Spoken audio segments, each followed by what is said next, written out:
As the Philadelphia sky was turning dusk, Caroline Morrison hurried out of the university hospital's pharmacy department. It had been another busy day. She took her cell phone out of her white coat pocket and checked the time. There was a message from her husband Patrick: "I'll be a little late today. The research is at a critical stage. Love you." Caroline smiled and headed toward the hospital parking lot while typing her reply. In the 8 years since meeting Patrick Hamilton, her life had changed dramatically. Raised in a middle-class family from a small town, she had graduated from pharmacy school on a scholarship and now worked as a trusted pharmacist at the university hospital. Caroline was content with her life. Meeting Patrick had been fate. Working as a researcher at a major pharmaceutical company, he had been a speaker at a conference Caroline attended. The two were bound by their passion for science, and above all, their sincerity. Patrick, with his gentle personality and sharp intellect, was the perfect partner for Caroline. If there was one shadow over her life, it would be the presence of her mother-in-law, Martha. As Caroline got into her car and started the engine, her phone rang. Looking at the screen, she saw Martha's name displayed. After a moment's hesitation, she took a deep breath and answered the phone. "Hello, Martha." "Caroline," a cold voice replied. "I'm calling about Rebecca's wedding. I wonder if you could not come to the rehearsal dinner the day after tomorrow. I'd like to keep it just family." Here we go again, Caroline thought. Patrick's sister Rebecca's wedding was next week. From the beginning of preparations, Caroline had been thoroughly excluded. But what about Patrick?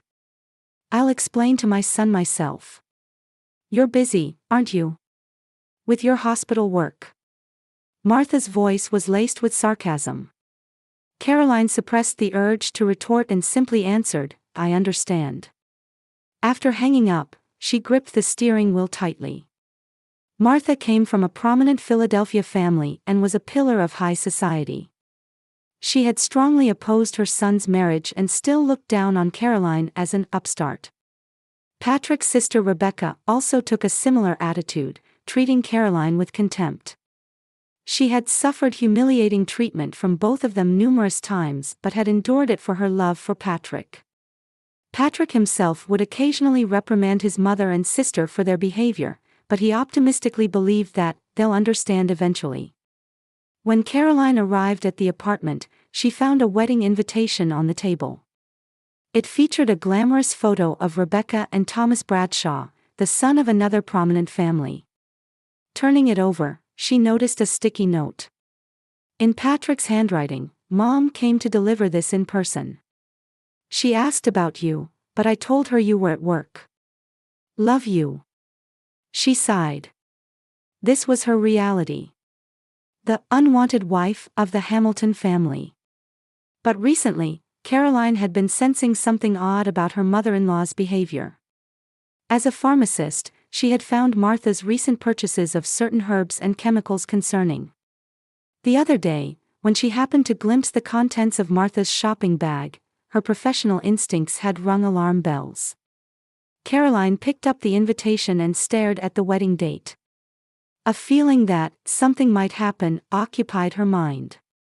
The next day, Caroline approached her friend Michael Waiter, who worked at the hospital. He was Patrick's college friend and now worked in the hospital cafeteria. "Michael, I have a favor to ask," she said softly after checking that no one was around. "You're working as a waiter at Rebecca's wedding, right?" Michael nodded. "Yes, Martha hired me." "Is something wrong?" "I just have a feeling that I should be careful about my drinks," Caroline said with a serious expression. "If possible, could you replace just my glass with a different one? Without anyone noticing." Michael looked surprised but quickly became serious. "Got it. I'll keep an eye out." "Do you really think something's going on?" "It's just intuition," she shrugged. "Maybe it's my pharmacist's instinct." Michael gently squeezed Caroline's hand. "Leave it to me. Patrick is a dear friend, and I respect you too. I'll help if anything happens. Thank you, Caroline returned a grateful smile. On the wedding day, Caroline was tense from the morning. She adjusted the pleats of her dress and checked her hairstyle repeatedly in the mirror. Patrick embraced her from behind. You look beautiful, he kissed her cheek. Let's enjoy today. It's an important day for Rebecca. Caroline smiled, but anxiety was swirling inside her. Yes, of course. They arrived at the Ritz-Carlton Hotel, the most prestigious in Philadelphia. The hotel lobby was adorned with sophisticated decorations, with people from high society coming and going. When Patrick got out of the car and opened her door, Caroline took a deep breath. Ready? Patrick extended his hand gently. Caroline nodded and took his hand. Let's go. In the hotel's entrance hall, many guests had already gathered. People in expensive dresses and tuxedos were enjoying conversation with champagne glasses in hand. When Caroline and Patrick entered, all eyes momentarily turned to them. Whispers could be heard. She straightened her back and tried to walk with dignity. At the reception, a young female staff member smiled modestly. Your names, please. Patrick and Caroline Hamilton, Patrick answered. The staff checked the list and looked slightly confused. Yes. Here it is. She pointed at the venue map. Your seats are here. Caroline frowned at the indicated location. It was the furthest corner, the seat most distant from the main table. Is there some mistake? Caroline quietly asked. Patrick is the bride's brother. The staff answered with an apologetic expression. These are Mrs. Hamilton's instructions. She specifically requested this arrangement. Anger flashed across Patrick's face, but he quickly suppressed it. I understand. It's my sister's wedding, so I don't want to cause any problems, he said quietly to Caroline. Can you bear with it? Caroline looked into her husband's eyes and smiled. For you. As they entered the venue, mother-in-law Martha approached, dressed in a luxurious silk dress with a cold smile.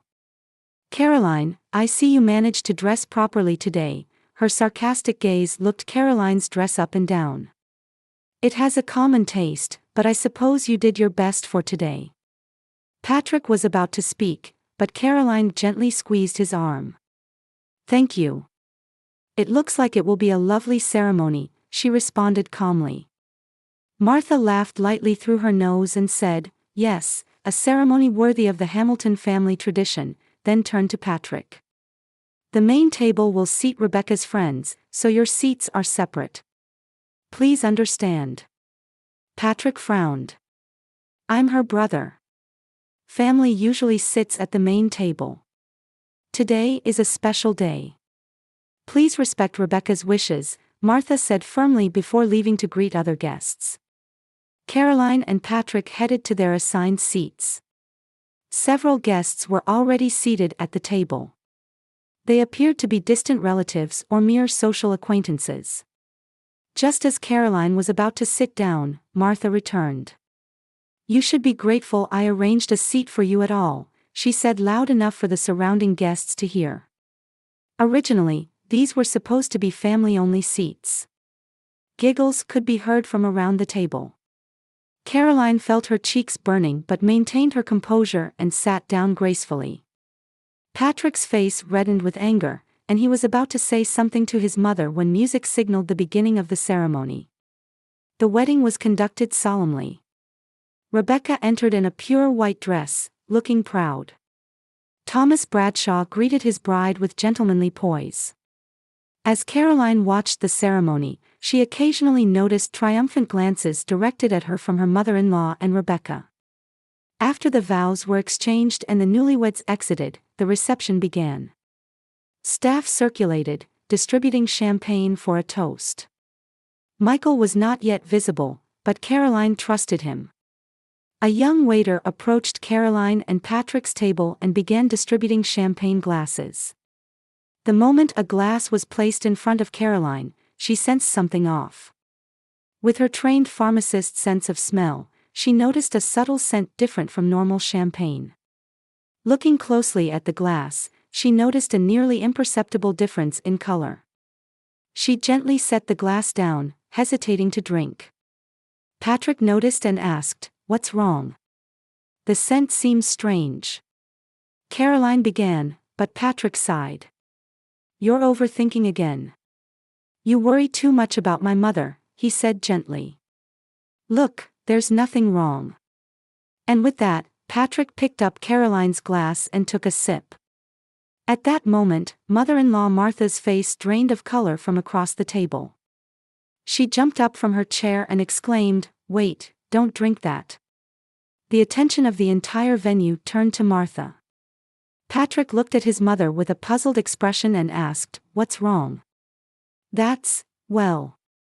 Martha stammered, unable to hide her panic. Patrick looked at the glass after taking a sip and casually said, "Delicious champagne." Martha froze with wide eyes, and nearby Rebecca also stared with a shocked expression.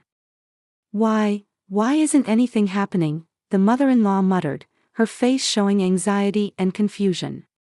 Caroline calmly observed their reactions while secretly transferring a wine sample to a small vial. The atmosphere in the venue froze momentarily, but as Patrick continued to act normally, it gradually returned to its original mood. As the wedding ambience lingered in the venue, Caroline continued her quiet observation. Martha and Rebecca were whispering to each other, occasionally glancing anxiously at Caroline. Patrick acted as if nothing had happened, chatting with relatives and friends. Caroline took out a small hand mirror from her bag, pretending to check her appearance while secretly examining the small vial containing the champagne sample she had collected. It looked like ordinary transparent liquid, but her professional instinct told her something was off. "What are you thinking about?" Patrick sat next to her and put his arm around her shoulder. "Don't worry about my mother. She's always dramatic." Caroline smiled. "I'm fine. Just a little tired." Patrick held her hand and promised, "Just hang in there a little longer. We'll leave early when the ceremony is over." The reception proceeded as planned, and while Caroline maintained an outward calm, she kept a close eye on her mother-in-law and sister-in-law. Their anxiety and agitation clearly indicated that something hadn't gone according to plan. As the night wore on and the party approached its climax, Michael, working as a hotel waiter, approached Caroline. After ensuring no one was around, he said in a low voice, "I did as you asked. I switched only your glass with a different one," he continued, pretending to serve dessert. "Before I entered the venue, I saw Rebecca checking your seat and doing something to your glass." Caroline's eyes widened. "Really?" Michael nodded briefly. "Be careful. Let me know if you need anything." "Thank you," Caroline returned a grateful smile. "I don't need anything more. I've already obtained the evidence." Michael looked slightly surprised but left to serve other tables.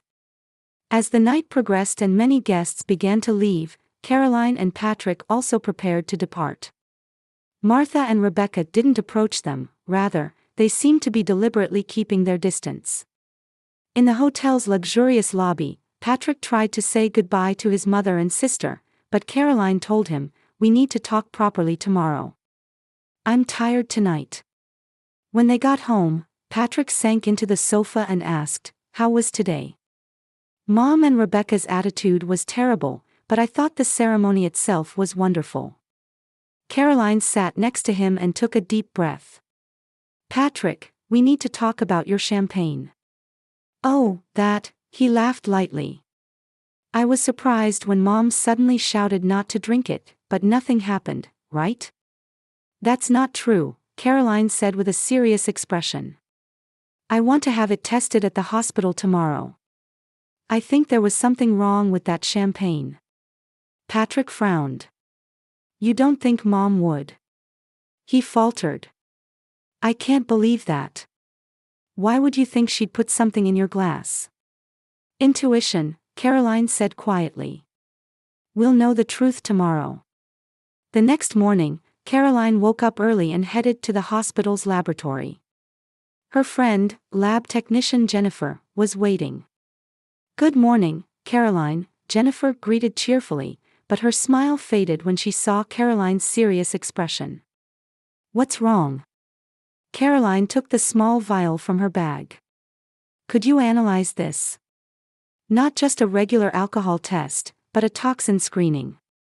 Jennifer looked surprised but, as a professional, took the vial without questions. "Urgent?" "As soon as possible," Caroline nodded. A few hours later, Jennifer called Caroline to the lab with a grave face.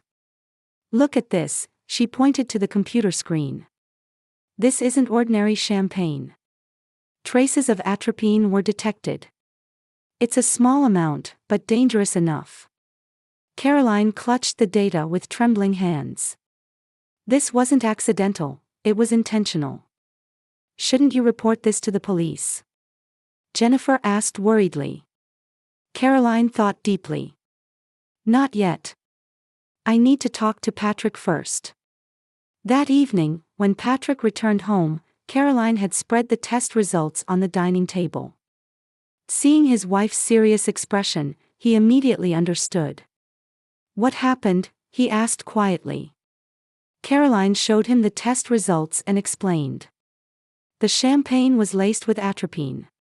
In proper doses, it's used as medicine, but in excessive amounts, it's a toxin that can cause severe symptoms like increased heart rate, fever, hallucinations, and in the worst case, death.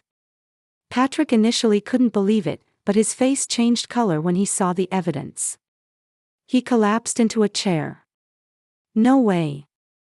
Mother." "Actually, I suspected something might happen before the ceremony," Caroline confessed. "I had noticed your mother buying certain herbs and chemicals recently, and her eyes were filled with more hostility than before when looking at me.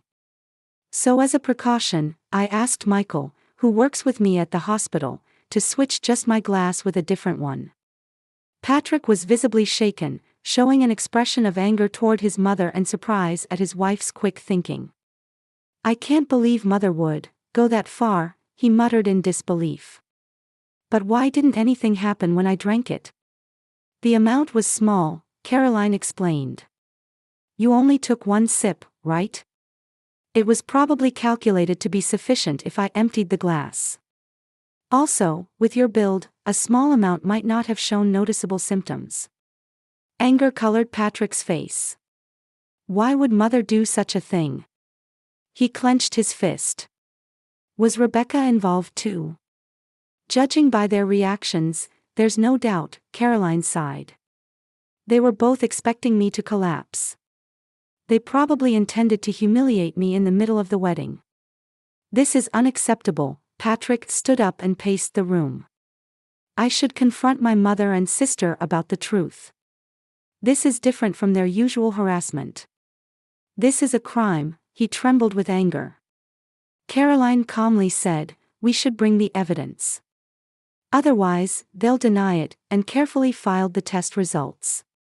"Let's visit Martha's mansion tomorrow. Not in the evening, but first thing in the morning. It's important not to give them time to prepare." Patrick was surprised by his wife's calmness. "I'm amazed you're not angry. If it were me. For a long time, I've tried to be accepted by your family," Caroline said quietly. "But after this incident, I've realized that's impossible. What matters is you and me, and our future." Patrick returned to his wife's side and embraced her tightly. "I'm sorry that this happened. I can't forgive what my mother and sister did. I'll make sure they take responsibility." "Don't let anger cloud your judgment," Caroline touched his cheek. "Let's handle this calmly." That night, Patrick couldn't sleep. He was tormented by his inability to understand why his mother and sister hated his wife so much. He got up several times to stare out the window, occasionally sighing. Meanwhile, Caroline lay quietly, preparing mentally for tomorrow's confrontation. The time had come for years of humiliation to be cleared away, and she quietly strengthened her resolve. Her eyes remained open in the darkness, awaiting tomorrow morning. "Tomorrow, let's end it all," she whispered, holding Patrick's hand. The next morning, Caroline and Patrick stood in front of Martha's house. Patrick's face was tense with nervousness, but Caroline was somehow calm. "Ready?" Patrick squeezed his wife's hand. "Yes," Caroline nodded. In her hand was a file containing the sample's test results. When Patrick rang the doorbell, the butler James answered. He looked a bit surprised to see them but quickly regained his composure. "Master Patrick, Madam Caroline. Martha is still at breakfast, but—" "We've come to see my mother, James," Patrick said firmly. "It's urgent." The butler led them to the reception room. Surrounded by heavy antique furniture, the room told the story of the Hamilton family's wealth and tradition spanning generations. Portraits of family ancestors hung on the walls, and Caroline once again felt that she would forever be an alien presence in this lineage. After a while, Martha appeared in a silk morning gown. She flinched momentarily upon seeing her son and daughter-in-law but quickly composed herself. "What brings you here so early in the morning?" "Rebecca's wedding was wonderful, wasn't it?" she said, feigning calmness. Patrick looked at his mother with stern eyes and said in an unusually cold tone, "What did you put in Caroline's glass?" Martha couldn't hide her agitation, momentarily opening and closing her mouth before recovering. "What are you talking about? That's absurd."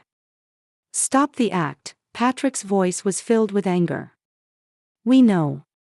Caroline quietly opened the file and took out the test results. "This is the substance detected in the champagne. A toxin called atropine was mixed in. Although not a lethal dose, it was a dangerous amount." Martha's face drained of color, and she was at a loss for words. As tense silence filled the room, the door suddenly opened, and Rebecca entered. She was already properly dressed and seemed to have sensed something. "What's going on?" Rebecca asked nervously, reading the atmosphere of the room. "You should know," Patrick looked accusingly at his sister. "We're talking about what happened at yesterday's wedding. About putting poison in Caroline's champagne glass." Rebecca turned pale and looked at her mother. Martha collapsed onto the sofa and suddenly changed her attitude. "Ever since you entered the Hamilton family, everything started going wrong." She raised her voice and pointed at Caroline. "Patrick was supposed to marry a daughter from a more prestigious family. Not someone like you, a druggist's daughter." "Mother." Patrick's voice trembled with anger. "Caroline is an excellent pharmacist. Regardless of her background, you should respect the wife I chose." "You don't understand," Martha said bitterly. "The Hamilton family bloodline, our tradition, your children will have half of their blood from the lower class. Are you okay with that?" While maintaining her composure, Caroline asked, "Why did you want to exclude me so badly? It's not just about class consciousness, is it?" Martha hesitated for a moment, then looked at Rebecca. Rebecca gave a small nod, and Martha continued, "Rebecca has a wonderful friend. Elizabeth from the Brown family. She comes from a good family, is well educated, and suitable for our social circle. She would be perfect for Patrick. If only you weren't here." "Wait," Patrick was shocked. "Mother, you were trying to." "We intended to have you remarry," Rebecca spoke up. With a resigned expression, she said, "Mother, that's enough." She turned to Caroline and Patrick and confessed in a trembling voice, "The plan was a joint effort between Mother and me. But we never expected Patrick would drink it. We thought if Caroline were gone, Patrick would be happy with Elizabeth. But—" Patrick was stunned by his sister's confession, "Even you." He was dumbfounded. "You both really, to Caroline?" he faltered. Caroline calmly asked Rebecca, "Aren't you wondering why nothing happened to Patrick?" Rebecca nodded with a confused expression. "The atropine, surely." The drug dose was probably calculated based on my body weight, Caroline said quietly. Patrick has a bigger build, and he only took one sip. Also, I am a pharmacist. The profession you've looked down on ultimately saved me, Caroline spoke quietly. I noticed something was off by the scent of the glass. I had sensed something strange about my mother-in-law's behavior before the ceremony and had arranged to have only my drink replaced. Martha and Rebecca were stunned. You mean? Yes, I asked Michael to replace only my glass with a different one, Caroline explained matter-of-factly. And though my husband inadvertently drank from it, fortunately, there were no serious effects. Patrick gave his mother and sister a cold look. I will never forget this. That you tried to kill my wife. I'm cutting ties with you. Patrick. Martha raised her voice. You are my son. Shouldn't you choose your family? Family? Patrick laughed bitterly. Family is about cherishing and respecting each other. Caroline is my family. Rebecca broke down crying. We were just thinking of your best interests. Be quiet, Patrick interrupted his sister. Don't talk about my best interests. This is completely wrong. It's a crime punishable by law. Caroline placed her hand on Patrick's arm. We won't report this to the police. If the media finds out, it would damage your reputation too. She looked at Martha and Rebecca. But never appear before us again. And if you ever try to interfere with us in any way, this sample and test results will be submitted to the police. Martha cried while pleading with her son, Patrick, please, reconsider. Goodbye, Mother, Patrick said coldly, taking Caroline's hand and standing up. We probably won't meet again. As they were about to leave the room, Rebecca called out, Caroline, why aren't you reporting us? Caroline turned back and quietly answered, no matter what you think, I love Patrick. I don't want to damage his family's honor. And the chain of hatred must end somewhere. That's what I believe. Patrick and Caroline left Martha's mansion. As they exited the front door, the spring sunshine enveloped them. Caroline took a deep breath, filling her lungs with fresh air. Are you sure you don't want to go to the police? Patrick asked. I'm sure, Caroline smiled. Now we can finally move forward. It's a new beginning, just for the two of us. Martha and Rebecca collapsed into their chairs, staring at each other wordlessly. 1 year later, in a colonial-style house in the Philadelphia suburbs. Morning sunlight streamed into the spacious kitchen. Caroline was brewing coffee while gazing out the window. In the backyard, spring flowers were in full bloom, and a small vegetable garden was beginning to sprout. Patrick embraced her from behind. Good morning. Caroline smiled in her husband's arms. Good morning. Did you sleep well? Yes, Patrick nodded. Thanks to you. After their confrontation with Martha and Rebecca, the couple had started a new life. Patrick had completely severed his relationship with Martha and was immersed in research at a new pharmaceutical company.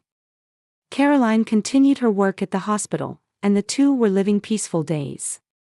The incident had deepened their bond and made their trust in each other unshakable. What are your plans for today? Patrick asked, picking up a coffee cup. I have a checkup at the hospital this afternoon, Caroline answered happily. Patrick gently placed his hand on his wife's stomach. Though barely noticeable yet, a new life was growing there. Already 3 months. It still doesn't feel real. They had learned of Caroline's pregnancy 3 weeks ago.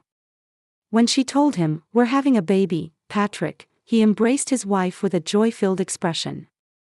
How happy I am to be able to start a family with you. Meanwhile, in society circles, Martha and Rebecca's reputation had plummeted.